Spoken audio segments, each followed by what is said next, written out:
فارتقي في الخير وارقى أفقا إنها العلياء تبغي مسلما أنت عنوان لأمجاد الأولى فاهجر الأوحال وصعد في السماء. أعوذ بالله من الشيطان الرجيم. بسم الله الرحمن الرحيم. الحمد لله رب العالمين الرحمن الرحيم. الصلاة والسلام على سيد المرسلين محمد وعلى آله وصحبه من اتبع. أما بعد. Assalamu alaikum wa rahmatullahi wa barakatuh, brothers. Inshallah, brothers, if all of you come forward, it is sunnah to sit closely when we are studying the deed.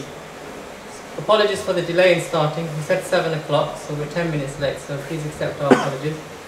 Everyone, welcome to this evening of an event which is titled The Eye of Deception. And inshallah, we are living in times where unfortunately, the Muslims who should be at the front, leading the rest of mankind, we are falling behind and falling with the rest of mankind and being deceived by the things around us. Mainly the dazzles of this dunya. All of us are being deceived by the dazzles of the dunya. And this deception, brothers, some of us know about it, some of us don't know about it. So inshallah, this evening will highlight to you the powers that are behind fooling the people, fooling the human beings. Instead of worshipping Allah subhanahu wa ta'ala, they are worshipping the shaitan. And this is the fact that we need to establish. Inshallah, after tonight, I want all of us to go away knowing that there are powers in this world whose main aim is to take all of us to Jahannam. And Jahannam is a reality. Its main aim is to take us all to Jahannam. And if we don't wake up, and if we don't look at this deception and tackle it, then surely we'll be the losers. So inshallah, we have a long evening, so I don't want to talk too long. Okay, as you know, tonight's evening is called The Eye of Deception. We have 3 talks. Inshallah, we'll go into the program. The first talk, which will last until about 8:15, including question and answers, is a talk regarding Harut and Marut, the 2 angels sent down with magic. Then we have the second talk, 21st century Dajjal, that will start approximately 8:15 and will carry on till about 9:30. At that time, 9:30 to 10:30, inshallah we'll have a break and games out. There will be some tea and coffee and drinks and a little time to chill out. And then 10:30 to 11:30, the last talk, which is slave of the system or slave of Allah. And inshallah after that, 11:30, we have pizzas and drinks.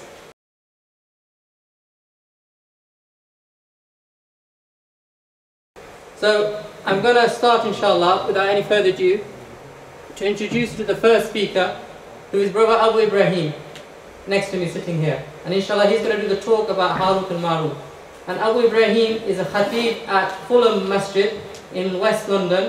He's also a head instructor at the Islamia Academy. And mashallah, he's been in the dawah field and in the institution of learning for many years now, probably 10 years, approximately 10 years. So alhamdulillah, he studied under many sheikhs and he studied many courses, and he has a diploma in Islamic studies at Islamic Academy. Okay, so alhamdulillah, he's very qualified, and inshallah, I don't want to take any more time. I'm going to pass the mic over to him, inshallah.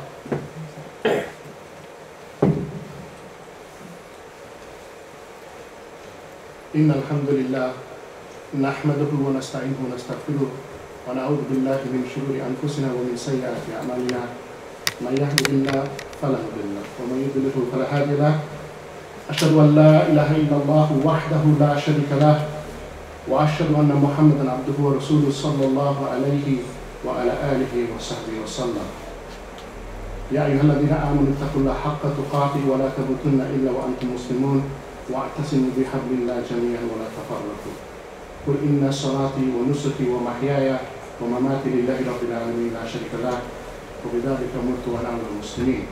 أما بعد فإن أصدق الحديث كتاب الله وخير هدي محمد صلى الله عليه وسلم وشر الأمور محدثاتها وكل محدثة بدعة وكل بدعة ضلالة وكل ضلالة في النار وبعد. السلام عليكم ورحمة الله وبركاته. After praising Allah subhanahu wa ta'ala and sending peace and blessings upon his final messenger Muhammad sallallahu alayhi wa sallam, I want to thank each and every one of you for coming today to the talk the series which is talking about the eye deception. I'd like to thank the brothers and the organisers from Nottingham Islam for inviting me to do this talk. And inshallah ta'ala, this talk and this time that we have today is an alternative, is it not? Myself, I drove all the way from London. How many youth would love to be in London today, you tell me? Love to be in the heart of London today. But instead I chose to come to speak to you brothers in Nottingham. Inshallah, to use my time in a good manner, in a manner that Allah subhanahu wa ta'ala will be pleased with. So inshallah ta'ala, it is a good alternative. Imagine if you was in your house today, what would we be watching? The review of the year, yes? Just watching how the time went. What was good in 2011, what was bad in 2011. And really, what would you be watching? The lives of people who really don't matter to us in any way. But when we look to their lives, we think, yes, this film star died, this sports star died, or so on and so on, and we think that they have some significance to us. They don't. For us, it's important to understand that the purpose that we're here in the dunya is, as Allah Azza wa Jalla says, وَمَا خَلَقْتُ الْجِنَّ وَالْإِنسَ إِلَّا لِيَعْبُدُونَ. We did not create the jinn or man except for what purpose, my dear brother? إِلَّا لِيَعْبُدُونَ, for worship. But what did Allah mention here? وَمَا خَلَقْتُ الْجِنَّ وَالْإِنسَ. Two forms here, yes? What is the jinn? What do we understand by jinn? Shaitan. Shaitan. Anything else? Muslim jinn. Muslim jinn. Jinn. So we have to accept that there are such things as jinn, yes? Sometimes it's translated to mean spirits. But look, وَمَا خَلَقْتُ الْجِنَّ وَالْإِنسَ إِلَّا لِيَعْبُدُونَ. Allah said we did not create the jinn who existed before mankind, from amongst them the shaitan, as you mentioned, my dear brother. And then there are believing jinns as well. For what purpose? To worship Allah subhanahu wa ta'ala. So this is what we need to understand, the greater purpose that we have. We don't want to be those people who just like to waste time. Like I said, there are many people and many Muslims that will be there around Trafalgar Square, around Westminster, queuing up waiting to see in the new year, yes? But what does time mean to each and every one of us? Isn't it another day gone, another day of our life gone? One step closer to death? I know sometimes it seems like we as Muslims we're morbid, but it's not being morbid, it's just knowing the reality. We don't want to be those people that just go on and just enjoy our life and enjoy our life, and in the end we don't get no fruits from this. We don't benefit from this time in the dunya. That's why one of the things we need to be careful about is the deception of the dunya itself. وَمَا الْحَيَاةُ الدُّنْيَا إِلَّا مَتَاعُ الْغُرُورِ.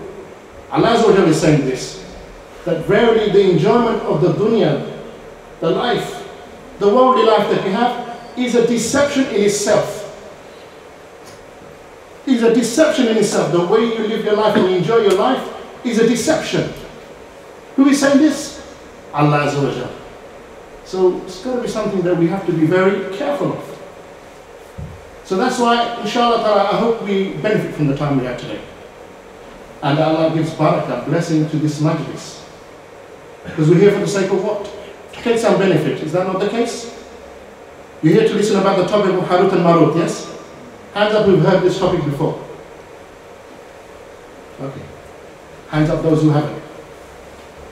See? It looks like there's more people that haven't heard the topic before.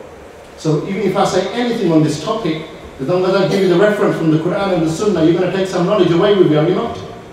So you're going to take something, you're going to benefit from this time. Unlike those people who will stand in the square waiting for the fireworks and so on. They're not going to benefit from that time at all. That's why the Messenger Muhammad sallallahu alayhi wa sallam said, "Man salaka tariqan yutlub bihi ilma, sahala Allahu tariqan ila al-jannah." Whoever goes out seeking knowledge, seeking salaka tariqan, meaning he's on a path. You travelled, you came out of your house, you came to this center. Whoever goes on this path, seeking what? Knowledge. Sahalallahu lahu tariqan ila al-jannah. Allah makes for him easy the path to Jannah. So I want us to understand why we're here today. Like I said, a lot of people put their hands up that said they know the topic of Harut and Marut. But they still came, did they not? Yes? A lot of people put their hands up. And they put their hands up and they said they never heard of this topic at all. So we're all here, inshallah, to take some benefit away from this, inshallah. And New Year's, what does New Year mean to each and every one of us? It's just another day, another passing and so on. I recall only recently I did, do you know what Islamic calendar month we're in at the moment? Do you know? Go on, somebody tell me, this side, you know. The month of? See, that's what I'm saying, Muslims. Go on, inshallah ta'ala, he's going to get out his latest device, he's going to tell us. I want you to tell me what month it is, the name of the month. Safar. Safar. Is it the first or the second month? Second month. Okay, I want you to know this. Why? Because I was doing an Aqd al-Nikah on the 1st of Muharram. What is the significance of this, 1st of Muharram? It is our New Year, Islamic New Year. I was doing Aqd al-Nikah, I'm doing a contract for somebody getting married. And I put the English date, and I put the Islamic date, the Hijri date. And as I wrote it, there were some uncles there. I said, oh, look, 1st of Muharram, Happy New Year. They said, yeah, Happy New Year, uncles. I said, no fireworks, though. And they said, no fireworks. It's not the way we celebrate things. We don't need fireworks. We're just grateful to Allah subhanahu wa ta'ala for the time that we have. And see, a New Year day went and we didn't give it much importance at all. Because we're constantly in the remembrance of Allah, we're not. We're constantly remembering Allah. And Allah is the one who gave us the time here, and gave us the time here. So inshallah ta'ala, we want to be careful that we are not taken away by the enjoyment of the dunya. That in itself is a deception. وَمَا الْحَيَاةُ الدُّنْيَا إِلَّا مَتَاعُ الْغُرُورِ. As Allah has also said. The enjoyment of this dunya and this life of the dunya is something that is a deception. Because really in the end you want to reach the Jannah. You want to reach the paradise. That is the eternal life. That is inshallah your final abode, and that is what we want to each and every one of us aim to aspire towards, inshallah ta'ala. And that's why when we look to the Salaf, what do I mean by the Salaf? The people that came before. Imam Ali. Who is Imam Ali? Tell me. Ali. Cousin of the Prophet ﷺ. Is he just anybody though? I mean, he can be the cousin of the Prophet. Is he anybody? No, he's one of the great companions of the Prophet ﷺ. It was his cousin as well as his son-in-law. Married to his youngest daughter, Imam Ali. Okay? Imam Ali. He is the one who said that the hour is free. This is how the Salaf used to look at the time. He said the hour is free. The hour that just went, that is gone, you can do nothing about that at all. It's gone. That hour is with Allah now. Whatever you've done, you set forth, Allah has that. The hour that you're in now, you do as much as you can. Because you're living the moment, yes? And the hour to come, you don't know if you're going to reach it. You don't know even if you're going to enjoy 2012. I can't give you this guarantee. No one can give you this guarantee. The hour that is going to come, you don't know. So you live for the moment. You live to do what you can for the moment. And this is how the Salaf used to look at their life. Can you see how simple life is? We say one day at a time, they used to look at 1 hour at a time. Because when you know the time is close, your end can come any moment, what does that do? That focuses you. You won't be deceived by just enjoying the dunya that way. You know, if you need to fix up, when do you fix up, brothers? Tomorrow? Next week? Month time? Or do you fix up now? If you have any, I'm saying myself even. If I have anything wrong with myself and I see a fault, I try to fix up now. And that's the way we should look at life, and that's the way we should approach life, inshallah ta'ala. That's why Umar radiallahu ta'ala anhu, you all know Umar? MashaAllah, you know Umar. He said, Hasibu anfusikum qabla an tahasibu. Account yourself, yes? Before what? You are accounted. What does that mean, you account yourself before you're accounted? It means you look at your state of life, and you look at the time you just spent, and you look at what you've achieved, and what you set forth. Account yourself. Because sometimes you might think, I'm on it, I've done it. But you think, how many years have I been practicing Islam? 10 years? Yes? Account yourself. 10 years you've been practicing Islam. 5 years you've been practicing. What have you achieved in that time? Could I have done more? Could I have achieved more? Account yourself. Because when you start to account yourself, what will happen? You'll see, I've done this, I've not done that. I've done this, I've not done that. I need to do this, and so on and so on. And that way what will happen, you will utilize the time. You will not be deceived by the deception of enjoying the dunya. And this is something I want to speak about first and foremost, because we are here when? New Year's Eve.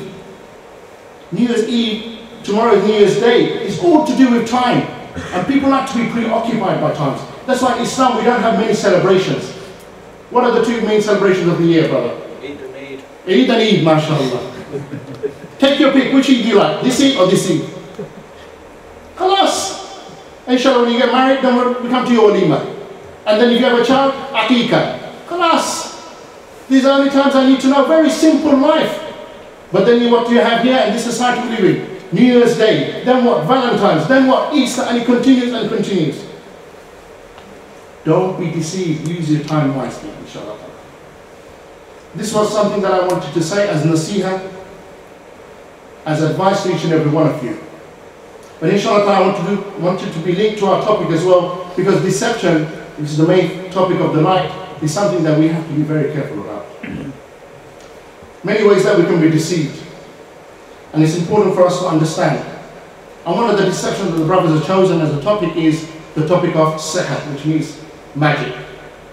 Now whenever we talk about the topic of magic, you're going to get two main types of reaction, and maybe a middle road. There's going to be some people, when we talk about the word magic, it's hocus pocus. It's nothing more than something imaginary. Something for your TV screens. Name me the series which is one of the biggest grossing series in film history. The what series? The Harry Potter series. What is that all about? Magic, yes? See, people, they will spend pounds, dollars, and these films, how much do they gross? Is it millions or billions? Tell me. Trillions. Brother knows his stuff. This is how much money these films gross. Why? People are interested. But they're only interested if it's on the screen. Because it's not a reality. Hocus pocus, isn't it? He can change, he can do this, he can do that, a spell here and a spell there. He changes it. People like to follow this. So some people might think, I'm going to speak about magic, and magic is nothing more than this. Now, if you're non-Muslim, then I can accept that. But if as a Muslim, you can't have this attitude. But you'll be surprised, traveling in the Muslim world, many Muslims are like this as well.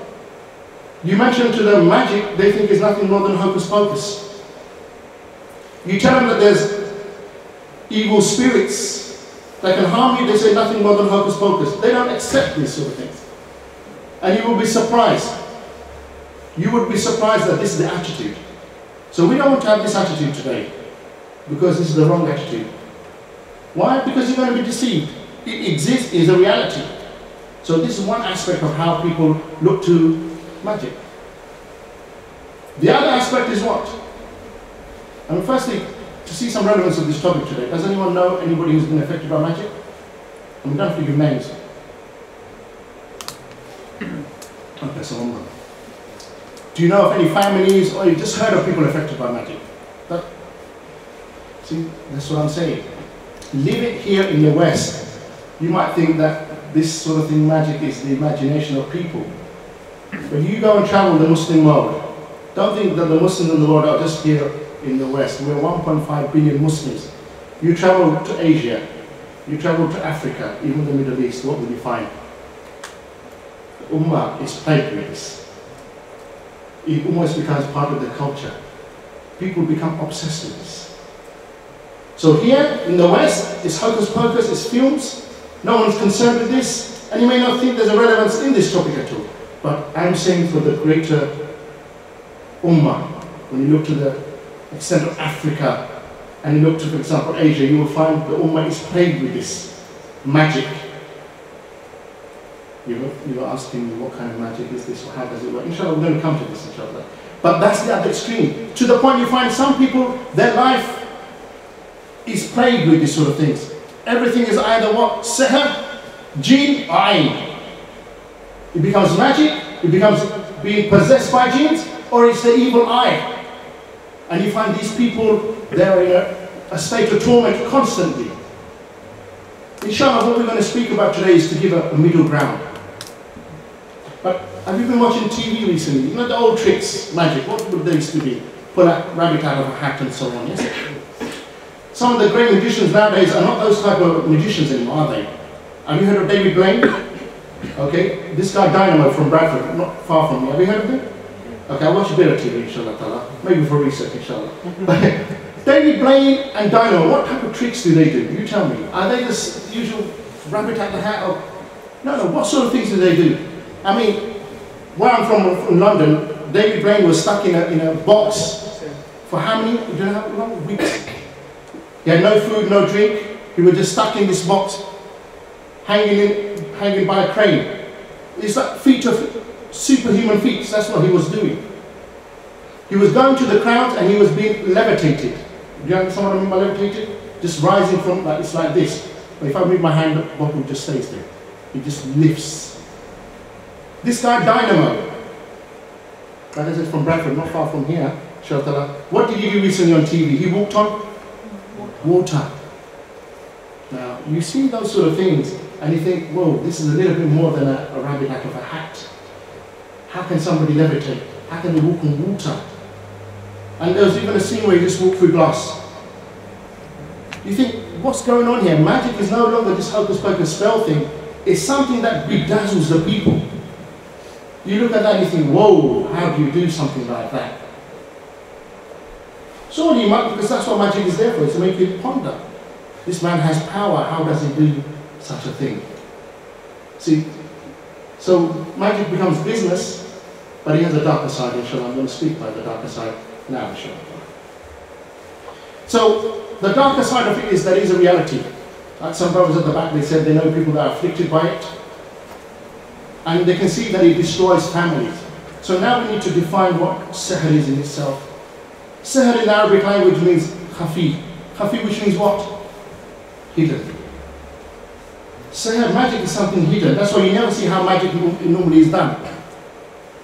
Even when they do tricks, you just don't see how they do it. You see the end result of something, yes? Card tricks and that so on, where they hide something under the cloth, you see the end result of a thing. But you never know how they do it. Unless you follow the other series, the Master Magician, and he shows you how they do it. But that's not the type of magic we're talking about today. I want us to think about more about people who levitate themselves and they can do extraordinary feats. That's the type of magic I'm going to speak about. Because that has a sinister side to it. Yes, it may entertain people and it may amaze people, but it has a darker side to this. So for us, and each and every one of us, we need to understand the sihr that we're talking about is not illusions, is not card tricks, or even very fast hands. I mean, I can amaze my kids as well with a little coin in my hand, make it disappear, and make a chocolate coin out of it, and mashallah, I'm the best daddy in the world. And sometimes it's good to do that. This is halal, it's just a trick of the hand, but they're pleased with you. You're super daddy all of a sudden. But the type of magic I'm talking about, and this is what Ibn Qudama, one of the scholars, he said, is the type of magic where somebody, he will do what? He will either say a thing, he will either write a thing, or he will do an action that will cause somebody else to change. Now it could be that their body becomes harmed. Now, body becoming harmed, you might think that's crazy, but there's a whole religion based upon that. Voodoo, have you heard of this? I mean, you probably, because we live here, but you go to Africa and you meet somebody affected by voodoo, where he's constantly being hit by something and he can't explain why, or he feels a prick here and so on. This is a reality. And when they come to you in the West and say, okay, can you help me in this? SubhanAllah, what can you do for such a person? They are being tormented by this. So this is one of the reality, that somebody will do something and cause someone's body to be harmed.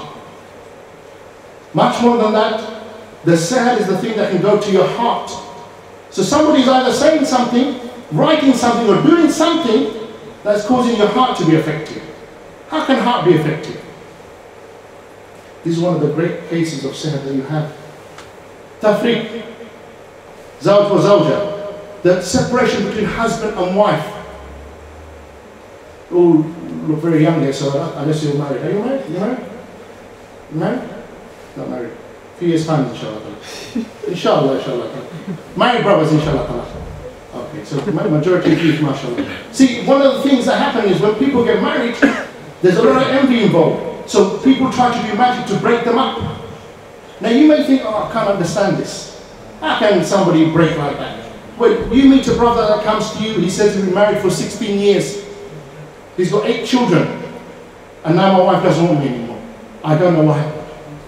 So I'll say, brother, what happened? Did you go on holiday? He goes, no. But my wife did. Where did she go? She went back to Pakistan. Back to Pakistan. Remember I said magic is something that in the West you might not find, but it's rife in our countries. So all of a sudden he was saying, now look, my wife cannot stand the sight of me. I've got 8 children.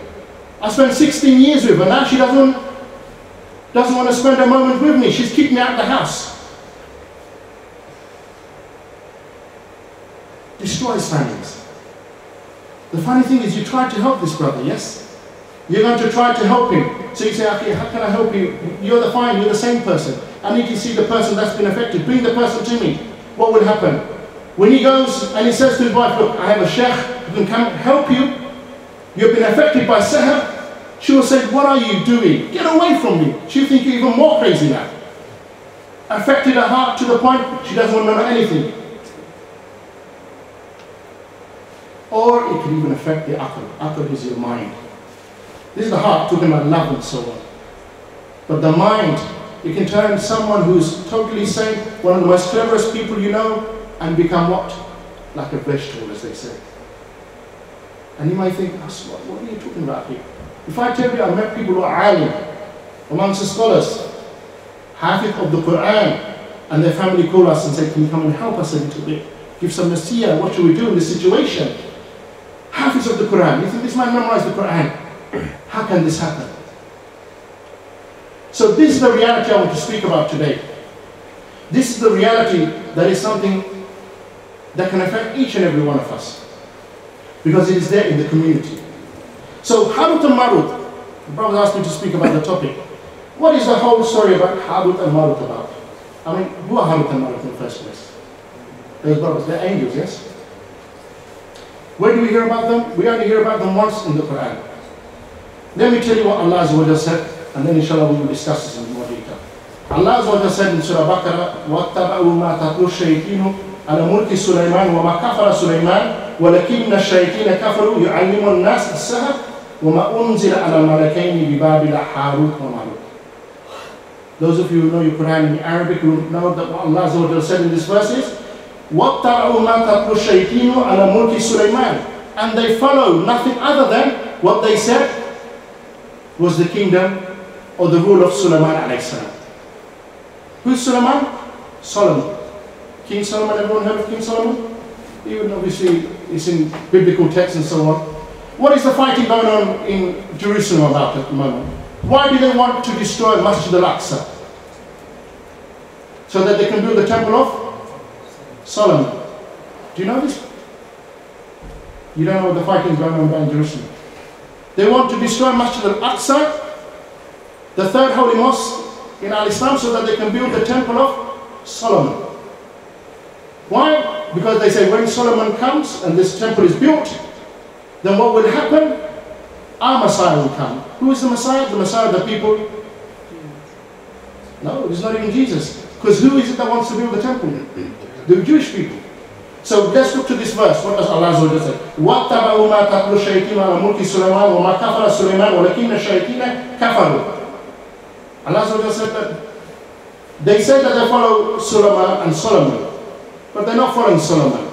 Rather, they're following the shayateen. They're the ones that disbelieve. Solomon did not disbelieve, because what the people are following, and they're saying they're attributing to Solomon is magic. Sulaiman, he never followed this. What is the understanding of this verse? This verse is when the Prophet ﷺ, he came to Medina. Now you think the most easiest people to invite to Al-Islam are who? Christians, yes? Jewish people. Why? Because they have this concept of God, yes? Biblical texts, angels and so on. Who's the reader here? Put their hand up. Okay. Christian before? Pagan. Pagan yourself? Christian or pagan? Christian? Okay. Could you see a lot of link between Islam, books, angels, devil? You can relate to this. Anyone here from this side revert? Yes. What was he before, brother? Yeah. Christian. Could you see a lot of link? Yeah. So you think that when you come to the people and you say, look, I've come with the book Al-Quran. Follow the book Al-Quran. It's just like a Bible. Or if you were someone Jewish, it's just like a Torah. If you believe the Torah came from Allah and you believe the Bible came from Allah, it should be something very easy for you to follow. Because this is the book of Allah as well, just like the others. What did they say? فَلَمَّا جَاءَهُمْ بِالْبَيِّنَاتِ قَالُوا هَذَا سِحْرٌ مُبِينٌ. Allah said that when the Prophet ﷺ went with this book to the people, what did they say? This is like magic. The Quran is nothing more than magic. And if this is all you brought to us, well, we have this already. We have this already. So the Jewish people, in the time of the Prophet ﷺ and the Jewish tribes, when they had the Quran and the Prophet was giving them da'wah, they said, we already have this. Look, the books of Solomon. Allah said, no. وَمَا كَفَرَ سُلَيْمَانُ وَلَكِنَّ الشَّيَاطِينَ كَفَرُوا. Solomon is not somebody who used to do magic. Why did they say Solomon did magic? What did he use to command? Just the jinns? And angels. Angels? Animals. Animals? Birds? Allah subhanahu wa ta'ala says that Allah bestowed upon Sulaiman alayhi salam an army of jinn, mankind, and birds. Imagine when Sulaiman alayhi salam, King Solomon as called, he used to go and rule the people and want to conquer land. His army was what? Front row was what? Jinns. Second row was what? Mankind, and he had the birds above as well. So what the people used to say is that how did Sulaiman alayhi salam, or Solomon, how did he control these things? So they said, no, it's magic. That's what he used. So the tribes and the people who claim to follow Sulaiman alayhi salam, which are the people of the book, they said, no, what do you bring in the magic? This magic, we already got this. And Allah says, no, he purified Sulaiman alayhi salam. So no, Solomon, he did not follow magic. He did not practice magic. Rather, it's something that we gave. So when the Rasul sallallahu alayhi wa sallam went with the Quran and the dazzling of the Quran, they didn't accept it. They said, this is like sihr. It's what we have already. The magic that we have already. So Allah subhanahu wa ta'ala, he purified Sulaiman alayhi salam, and Allah subhanahu wa ta'ala refuted the religion that they had. Now, you're Christian, yes? Christian. There's no Jewish people that say it. What does Christianity say about magic? Does he accept magic in the religion? No. You said, brother, does he accept magic? No. All of the three religions, believe it or not, all of the three religions, even Judaism, doesn't accept magic. Because the magic that they understand is that when you deal with the jinn. That when you deal with spirits. And usually we say, well, dealing with the spirits is what? Part of the occult, is it not, brother? Does paganism have any of that? Does paganism have any of that? Depends which branch. We'll have it on the stage here, inshallah. Can you see spirits? Somebody, if you're not calling on Allah, you're calling on something else. You're calling on something else. So, Judaism, Christianity, Islam doesn't accept magic. They say dealing with the spirits, the occult, is not something that is allowed. Allah did not ordain this. Allah did not allow this. So, why do we say that?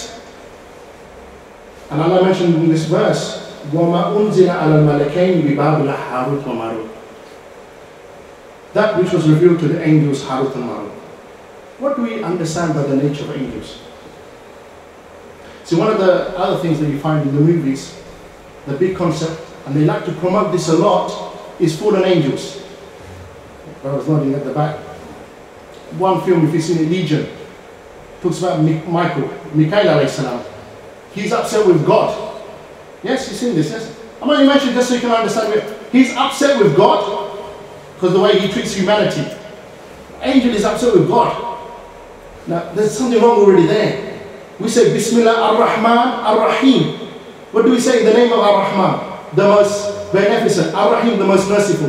Who can be more beneficent? Who can be more merciful than Allah? But in this film, what happens? Michael is upset by the way Allah treats humanity. So he becomes a fallen angel. Who comes to correct him? Jibreel alayhi salam. In the movie, Gabriel, yes? Why do people like the concept of fallen angels? Why? Because they want to promote it's good to be bad. Even an angel, he becomes bad as well. I'm not going to cheat, trust me. Bad. That's what they like you to understand. So even angels, who by nature as Muslims we understand by nature they can never do any wrong. Because they're always subservient to Allah subhanahu wa ta'ala. They say, look, fallen angel, even an angel will disagree with Allah.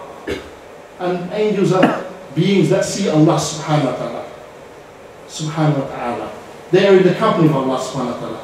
So they say, in this case, that which was revealed to the angels Harut and Marut. Who are Harut and Marut? What is the origin of magic? How far back do you think magic goes? Okay, in the Quran we find that magic was in the time of Sulaiman alayhi salam, yes? But also we find it was in the time of Musa alayhi salam. Who came first? Musa or Sulaiman? So it was there definitely before the time of Sulaiman alayhi salam, yes? Now the people of Babylon that is mentioned here is even before the time of Musa alayhi salam.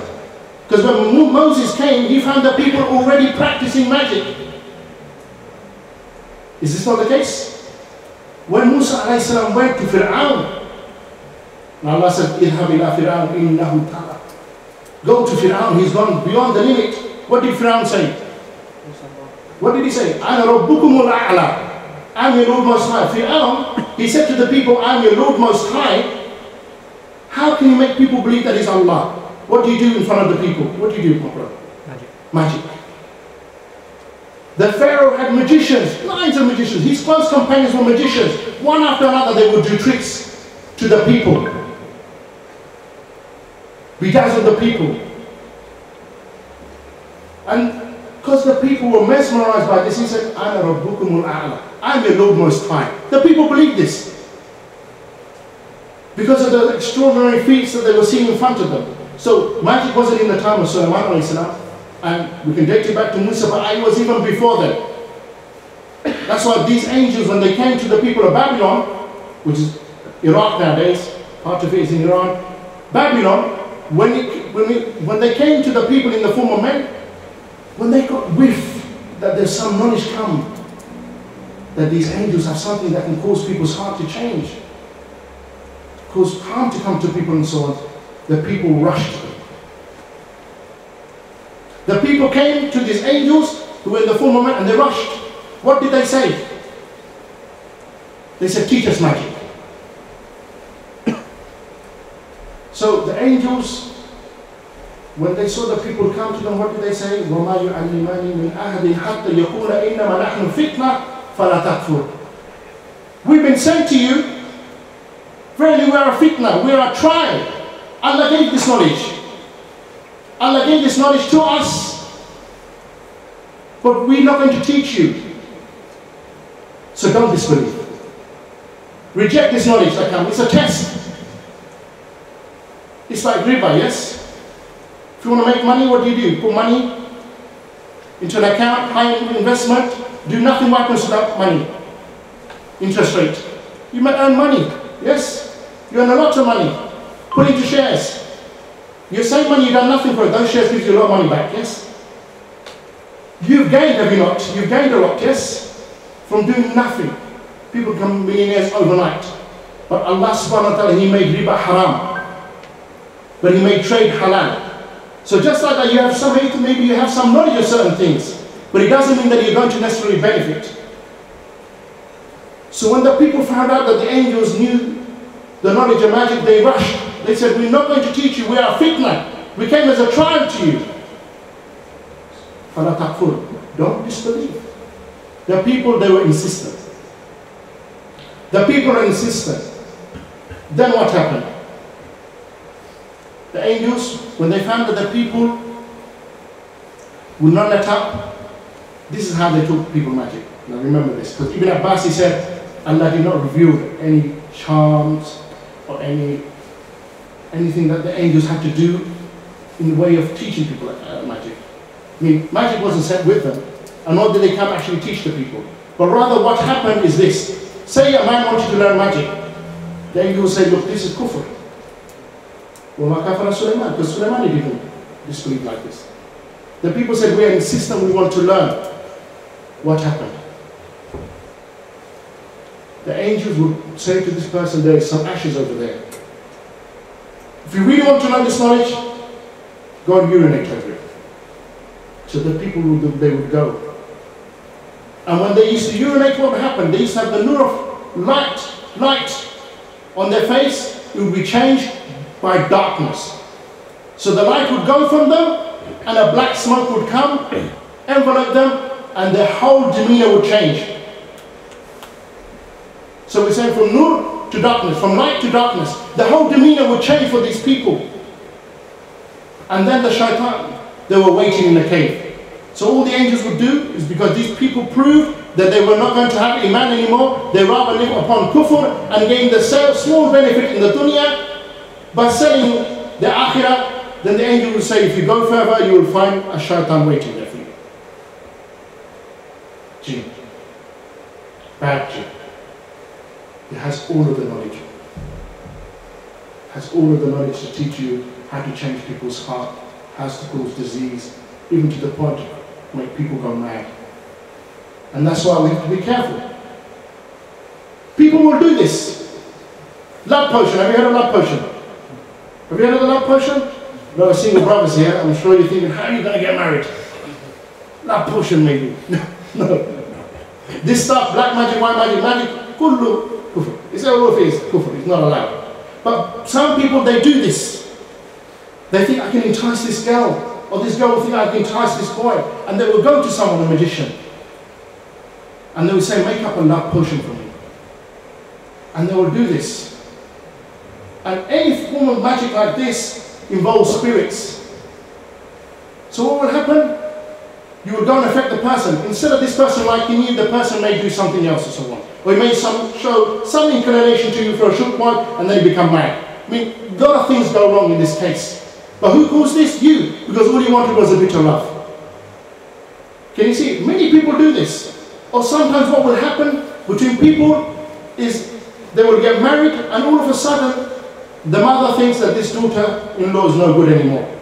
So she will feed her own son something to hate this woman.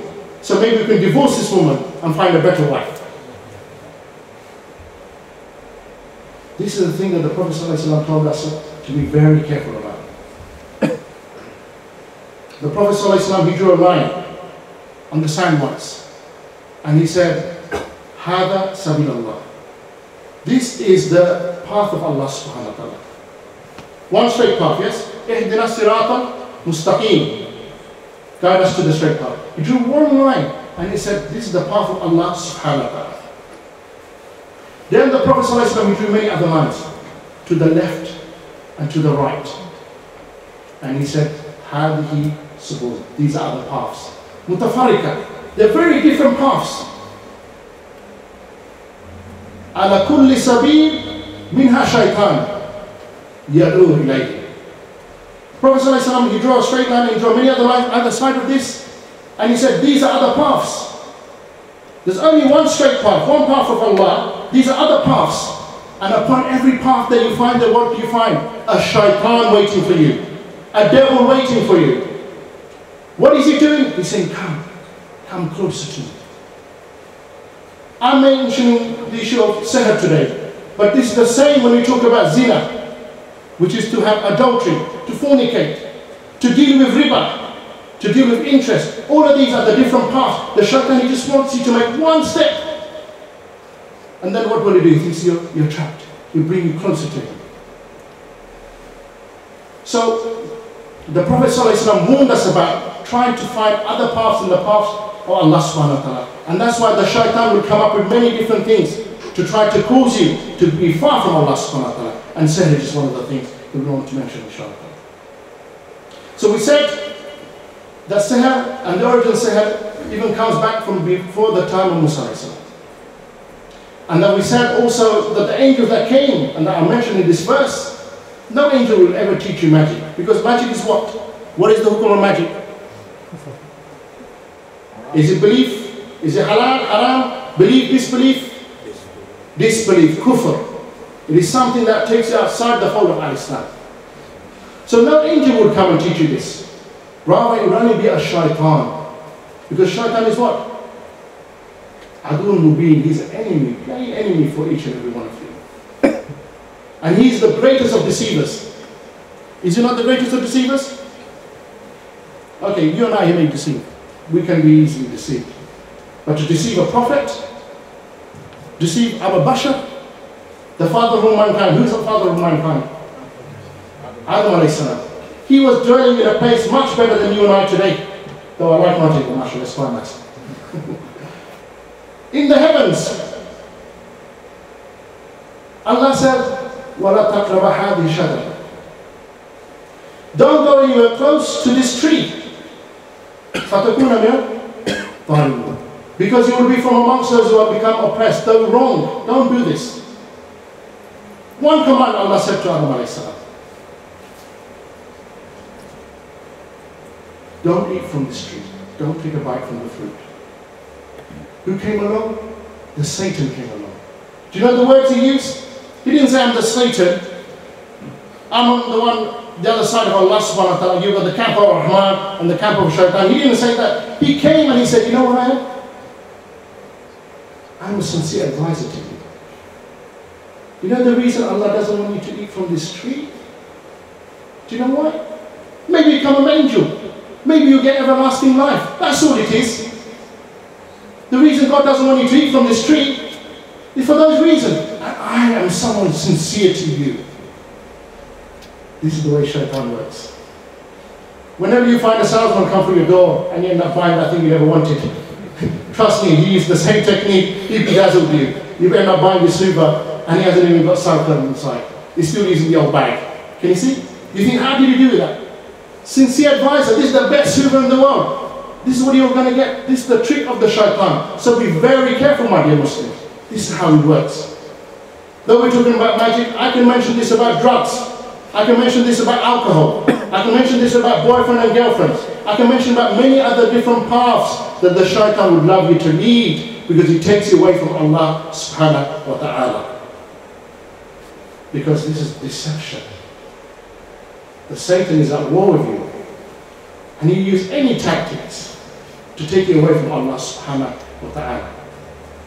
Now one of the things that quite often gets asked of me is, how can if somebody is high in Iman, high in faith, Al-Iman yazid bi ta'a yankus bi ma'siyah, yes?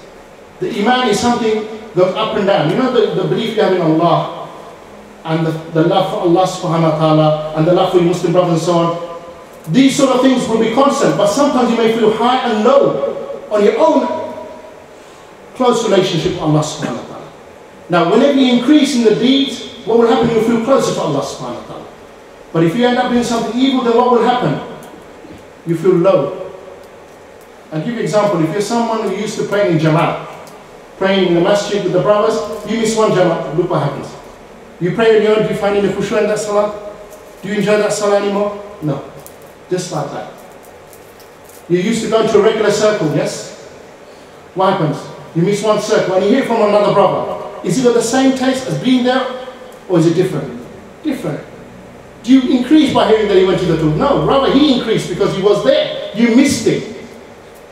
So even on doing deeds, you can feel like this. So the Iman is something that goes up and there's something that goes down according to how much activities you do, how much deeds you do for the sake of Allah subhanahu wa ta'ala. So you may ask, how is it that someone who's high in Iman, who can be more high in Iman than who? The best of creations are who? Prophets. Agree or disagree? Agree. Do you know one of the things that Allah subhanahu wa ta'ala gave to the prophets? Is called infallibility. They are ma'soom. They become ma'soom. When it came to delivering the message, they never used to err. So the Quran, when the Prophet ﷺ recited the Quran to us, it is exactly as Allah revealed. So the first verse in the Quran is what? That was revealed to the Messenger Muhammad ﷺ. Iqra bismi rabbika alladhi khalaq. To the very last verse, which is, some people say Surah Nasr, Idha ja'a nasrullahi al-fath. Prophet ﷺ, he made no mistakes. So those people who came and say that Prophet ﷺ made a mistake in the Quran, some of the Quran is missing there, some of the Quran is there, and so on, we say no. La shak on this, we have no doubt on this thing. Prophet ﷺ, he brought it exactly as Allah SWT. So no one Iman can be higher than the Prophets. He is our example, is he not? Uswatun Hasana, yes? But look to what happened to even the Prophet ﷺ.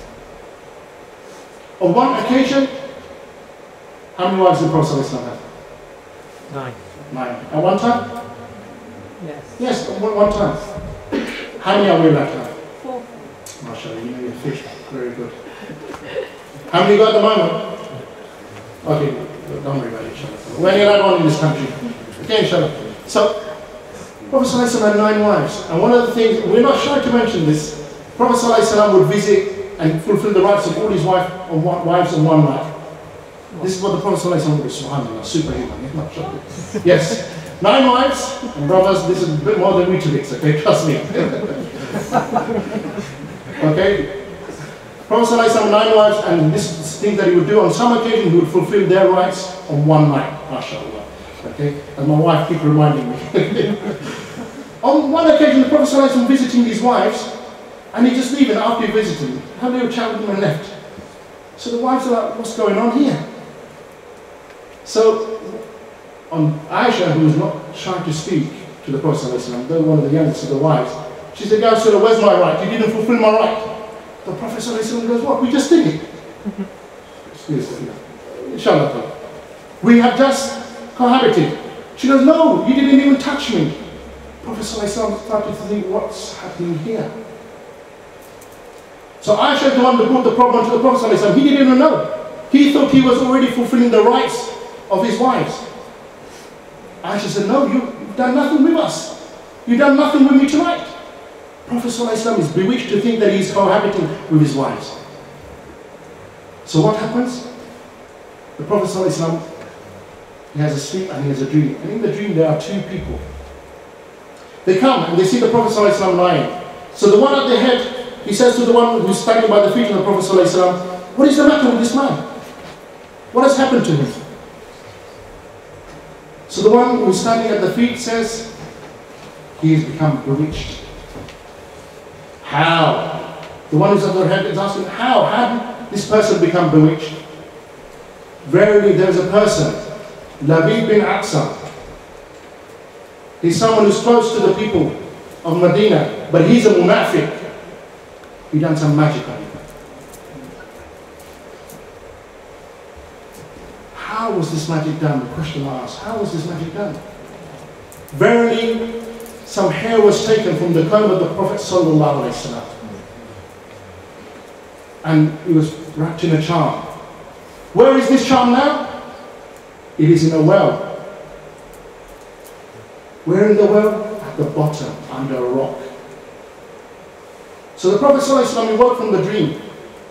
And he said, Ya Aisha, you know our problem, the problem that I have? The answer has been given to me.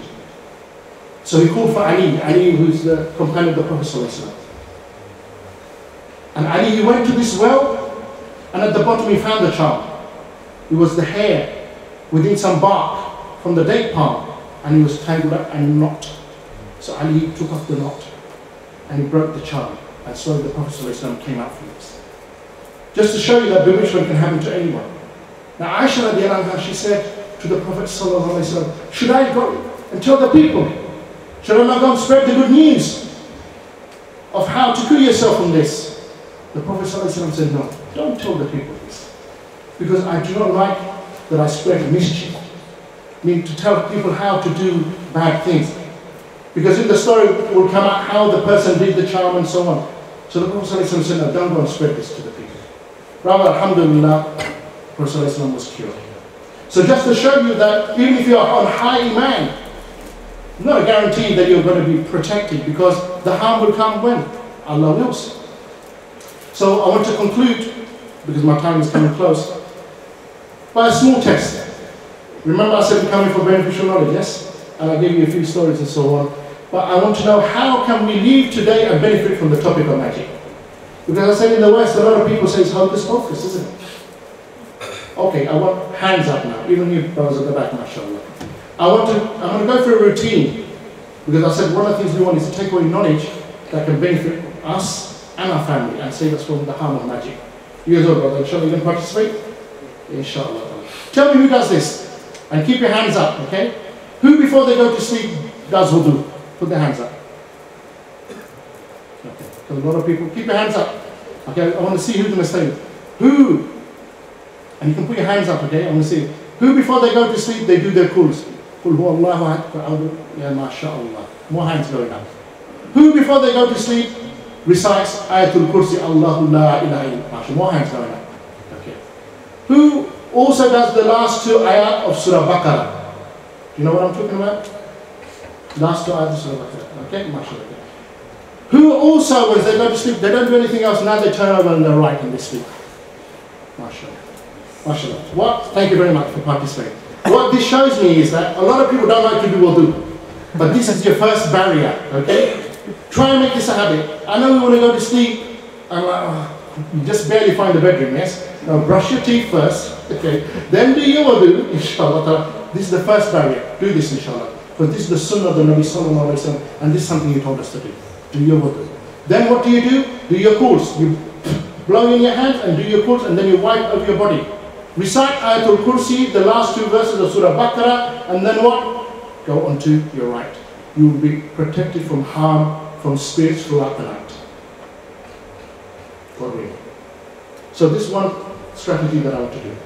The other thing you need to do in the morning, and this is a habit, and this is how you protect yourself from magic and harm of spirits. In the morning, there's another routine you need to do. And the first thing you do when you wake up is what? What should you do? Dua. Is this not the case? Alhamdulillah. This is the first dua. And who says this dua in the morning when they wake up? MashaAllah. Okay, that's right. Then you do wudu. Because you have to do wudu. What did you wake up for? Cup of tea? No, pray. Pray, MashaAllah. That's right. So you do wudu. Second thing you do. Okay? And then you pray your Salatul Fajr. Okay? Go to the masjid, better for you, inshallah. But pray your Salah. These three things, you know what you've done if you've done those three things? Through the night, the shaitan was working, doing a spell on you. The shaitan, he came. Couldn't harm you in any way, but he sat there in your nasal cavity. You're going to think, how did this happen? This is the way we've been told. He sits there and he's doing what? He's plotting with you. He's making 3 knots and he's blowing on it. And what does he want? He doesn't want you to wake up. I mean, you can wake up, but not at Fajr time. Because this worship is not. So he does 3 knots. The first knot you destroy when you say Alhamdulillah and you say Dua. The second knot you destroy when you do what? You do your wudu for Salah. And then the third knot completely gone when you actually pray your Salah. And this is how you destroy the magic of the shaitan. So will you remember this, my dear brothers? Insha'Allah ta'ala. Okay, Inshallah ta'ala. That was some advice of how to protect yourself. Inshallah, this is the benefit we want to take before you go to sleep, and how you can protect yourself for the rest of the day from the harms, because the spirit is a reality. And don't forget, the spirits won't always cause for harm, but they will cause you harm if they follow the wrong path and they become the ally of the shaitan. I pray Allah subhanahu wa ta'ala gives us the tawfiq to understand this topic. It's obviously a very big topic. I just touched on it a little bit, and that's why we're going to give you some opportunity to ask some questions, and if not, take some comments from me, inshallah ta'ala. وَقُولُ قَوْلِ هَذَا أَسْتَغْفِرُ لِي وَلَكُمْ. Jazakallah khair. Inshallah, we'll have a few minutes. As I said, we're running a bit late, so we'll have 5 minutes maybe for questions and answers and comments. So, Daniel's got his hand up first, inshallah. Yeah, you were saying about these shaitans that they taught people how to do like black magic and stuff. Where did these jinns learn it from? Okay. The question the brother said is, this shaitan, how did they learn magic in the first place? Let me explain to you how magic works a little bit, inshallah. First and foremost, the jinn himself can harm you. But if he harms you, you see a sickness and so on and so on. The magic, and we call the magic, the seher, is the thing when somebody calls upon the jinn. So it's a different terminology. Because the jinn in itself can harm you. Okay? The jinn in itself can harm you. That's why you say dua when you go into the toilet, yes? And so on. So the jinn in itself can harm you. But the seher, the magic, is when somebody calls upon a jinn and says, go and harm this person. So somebody has to be a magician to perform magic. Though the magic in itself is from the jinn itself. Okay, I'll explain that. So how is a relationship formed between the magician and the jinn itself? Because the jinn, magic is what? This is magic. If you're supposed to elevate on its own, is that not magic to you now? Yes, it's magic, isn't it? Yes? If this bottle was to just elevate, it's magic, yeah? I explained to you why. Because the magic means the spirit lifted it. You understand? We don't know how he lifted, but he lifted. Say you were to come out with a mark on your face, and you got a red mark on your face. That was a jinn that hit you. This is the understanding of how a jinn affects you. But what we're trying to link is the magician to the magic. Now the magician, what he does, he will do the most horrible thing to form a relationship with the jinn. He will try to invoke the jinn. Now the jinn, and the jinn we're talking about here is a shaitan, will never go to a believer and listen to him. Because he's shaitan, he only wants to do havoc, cause mischief. So you have to do something in order to cause him to come to you. So what people say is a lot of the time the magicians, they do horrible things. Like they will tie the Quran on the bottom of their feet and they walk around all day with the Quran on the bottom of their feet. To show that they disbelieve. And then when the jinn comes to them, the man will say, I want you to go and harm so and so. The jinn will say, okay, I will harm so and so, but I need you to do something for me in favor. Make a sacrifice, do this or do that. So the jinn himself will go and cause you harm, but it will be the magician that orders him. And that's how the magic works. So what will happen is, you will think, how can it be that husband and wife, they want to separate? The jinn, as the Prophet ﷺ told us, can run in your bloodstream. He can go straight to the heart. If you're someone who don't do those things that protect your body, he can go straight into your heart, and he can't cause you whispering to say, you know your husband, what does he do half the time? What does he do for you? Has he done anything for you lately? And what will happen is you start to slowly go away from loving your husband. How did the magic happen? The jinn came and affected you. So to answer your question, the magic is something that a magician will call upon spirits. The magic we're talking about is nothing more than spirits causing harm, whether it be to your body by inflicting pain upon it, like voodoo and so on, or even marks, or entering your heart, or even causing you to become majnun, as they say. Lose it in the head as well. The spirits, this is how we come and affect you. And that's the way magic works, inshallah. Any more questions? Let's go to Sulaiman. I had a comment. I found when the life of the Prophet Muhammad a portion from that is mentioned. I believe it should not be followed by a non-serious attitude or a laugh or a smile. The fact that the Prophet used to sleep with 9 wives in one night was followed by a laugh. And obviously the people were laughing at it was very offending. Because this is something very serious. He had the power of 10 men. Yes. And it should be serious. Oh, no, sorry. The thing about the brother saying, well, we shouldn't laugh about the fact that the Prophet slept with 9 wives in one night and so on and so on. Of course, this wasn't meant in jest in any way, but just to show you that you fulfill your rights. Sometimes we don't even fulfill the rights of one wife, in the sense that we don't even spend time with the Prophet. He made sure that he went and visited all of his wives every night and fulfilled the conjugal rights as well. And just to show an example, as us as husbands, we have 1 wife maybe, and sometimes we neglect to fulfill the rights of companionship as well as the conjugal rights. Inshallah, thank you for that. Ibrahim. You mentioned the Christians, and in terms of they have exorcism, they perform exorcism, and in reality, it seems as if some of their practices work. But when they call upon, how can these practices so-called, how can they work when they call upon Isa alayhi salam and not upon Allah? Can you just maybe clarify? Did everyone get the question? I'll just repeat it. Basically, the Christians often do ruqya, exorcism as well, and they often call on Isa alayhi salam. How does their ruqya work, even though we know that they're calling to the shayateen? Okay, sure. How does this work?